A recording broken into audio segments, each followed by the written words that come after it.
회동 제안했는데 민정은 따로 뭐 저희들이 회동 제안을 할 이유는 없는 것 같고요. 왜 그러냐면 윤석열 대통령이 야당과의 파트너로서 민생을 협의하고 뭐 토론하고 이런 것은 당연히 대통령으로서 해야 할 의무이자 책무인데 그동안의 반개혁가 아니겠습니까? 국민의당과 협력 많이 하실 것 같은데 네네. 일각에서는 그 협력도 하지만 무조건적으로 좀 경쟁 관계가 있을 거다 이런 관측에 대해서 저는 그런 이제 경쟁 관계라고 하는 표현보다는 뭐 협조 관계라고 봐야 될 것 같아요. 연대 관계라고 듣고 왜 그러냐면 이제 제1 야당으로서 민주당은 175석이 되고 조국혁신당이 12석이죠. 많이 들리시는? 오랜만에 저도 브리핑했습니다. 아이고 땀도 많이 나네 오늘.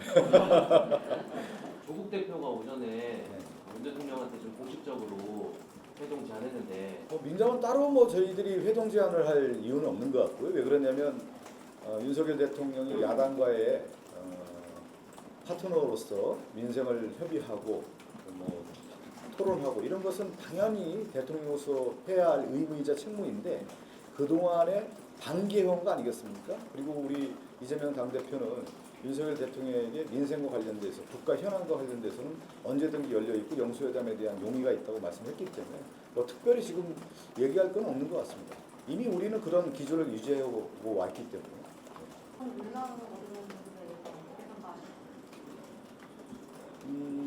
지금 보면 이제 윤석열 정권이 이번 민의라고 할까요? 총선에 나타난 민의의 전체적인 흐름을 보면 결국 이제 국민의 뜻을 받들고 야당과 협조하고 야당과 협의를 해서 국정 현안을 논의하고 그것을 통해서 국민의 민생 문제를 해결하고 국가 현안을 해결해서 보다 나은 삶을 가라고 하는 것이 이번 총선의 민의의 뜻 아니겠습니까? 근데 지금 개각의 몇몇의 인사들을 보면 그러한 흐름과 전혀 다른 길을 걸어왔던 사람들이 지금 논의가 되고 있기 때문에 거론되고 있기 때문에 그러면 이러한 사람들은 과연 이번 총선의 민의에 대한 것을 거부하는 거 아니겠느냐 이렇게 좀 볼 수가 있을 것 같습니다. 제가 이제 앞에서도 좀 말씀드렸지만 지금 2년 동안 국회에서 논의됐던 이 법안들 윤석열 대통령이 거부권 행사로 한 거 아니겠습니까? 특히 김건희 여사 관련된 특검이라든가 이런 것들 거부해왔고 최상병 관련된 부분에 있어서도 그렇게 수사를 요구해왔는데 제대로 안 된 거 아니겠습니까? 그것이 이제 이번에 총선에서 정권 심판을 한 거고요. 그런 당사자들이 지금 다시 거론되고 있다? 그랬을 경우 과연 그러면 윤석열 정권은 국민의 뜻을 거부하고 있는 거 아니냐 이렇게 해석될 수밖에 없는 것이죠. 그러면요 박지원 야당 같이 내각을 꾸리는 거북내각 그거는 저는 뭐 박지원 당선자 전 국정원장의 개인적 의견인 것 같고요. 지금 민주당에서 그런 어떤 논의가 됐던 것은 저는 들어보지는 못했습니다. 저희 뭐 네네. 이종섭 특검법이나 또 김현태 특검 같은 경우 어떻게 좀 처리? 지금 제가 듣기로는 이제 최상병 관련이죠. 이제 이종섭 뭐 호주 대사나 이제 최상병 관련된 전체적인 그런 특검에 대한 진행은 오늘 제가 홍익표 원내대표하고 아침에 그 행사장에서 좀 만났어요. 만나서 이게 이제 이슈가 되지 않겠습니까? 어떻게 처리할 예정입니까? 저도 이제 당 대변이니까 궁금해서 저도 취재 차원에서 물어봤더니 한 5월 2일쯤에 최상병 건 같은 경우는 본회의 처리를 좀 생각하고 있다 이런 말씀을 하셨기 때문에 그리고 내일 아마 기자회견이 있는 것으로 알고 있습니다. 최상병 특검법 관련해서 기자회견이 있는 거기 때문에 그 전체적인 흐름은 그렇게 가고 있는 것 같습니다. 그것도 이제 이태원도 이제 논의를 아마 할 텐데 그건 좀 지켜봐 주시죠. 같은 이제 전체적으로 다 그런 본회의에서 올려서 처리를 할지 뭔가 하나를 먼저 이제 처리할지는 원내에서 아마 할 텐데 그건 좀 지켜봐 주시기 바랍니다.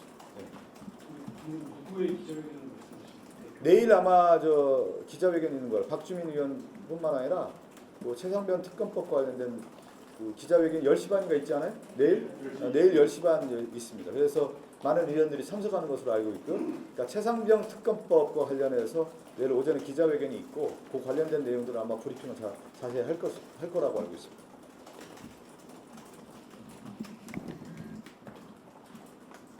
만약 5월 2일 본회의에 올라가면은 여당에서도 이상이 나올 거라고 예상하세요? 그건 뭐 저희들이 예상하는 게 아니라 당연히 이제 야당으로서 이번에 총선 과정에서도 그렇고 이 최상병 특히 뭐 이종섭 호주 대사와 관련된 민심이 상당히 분노했습니다. 그리고 이번 총선에 대한 것이 이제 반영된 건 뭐냐면 이 내용에 대한 것을 정확하게 국민들에게 진상을 규명하라고 하는 것이 저는 그 민의가 이번 총선에 반영됐다고 보기 때문에 국민의힘 의원들도 이런 민의를 저버리기는 어려울 것이다 이렇게 보고 있습니다.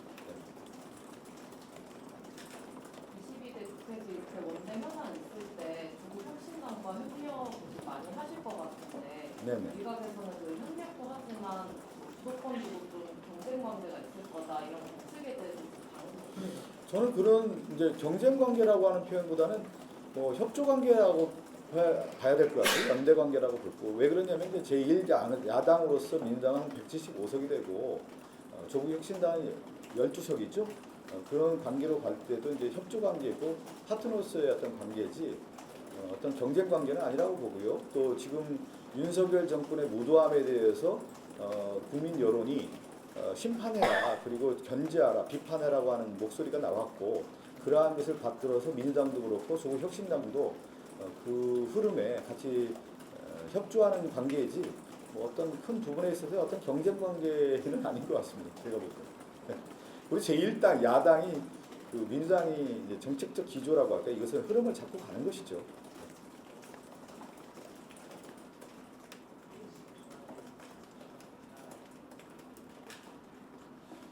민주당의 네네. 총리 추천권이 너무 뭐라고요? 총리 추천권이요. 네네. 너무 올 수도 있다는 얘기가 있는데 이에 대해서 글쎄 그거는 너무 가정법에서 얘기하는 것 같고요. 지금까지 윤석열 정권이 하는 그 행태로 봤을 때 과연 그렇게 할 수 있을까 의문표가 됩니다. 네.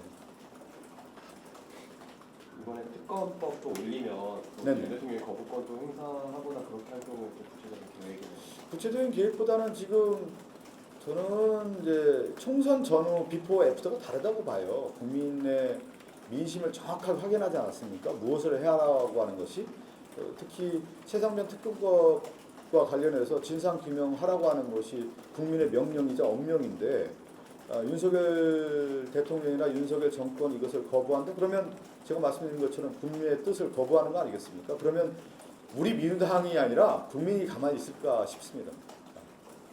그것을 국민의힘에 있는 국회의원들도 의원들도 너무나 잘할 것으로 알고 있습니다. 왜 그러냐면 그 민의의 현장에서 국민의 뜻을 그대로 봤거든요. 그것을 거부했을 경우에 그 여파가 얼마나 클지를 국민의힘에 있는 집권 여당의 의원들도 잘 알고 있기 때문에 거부하기는 쉽지 않다고 봅니다.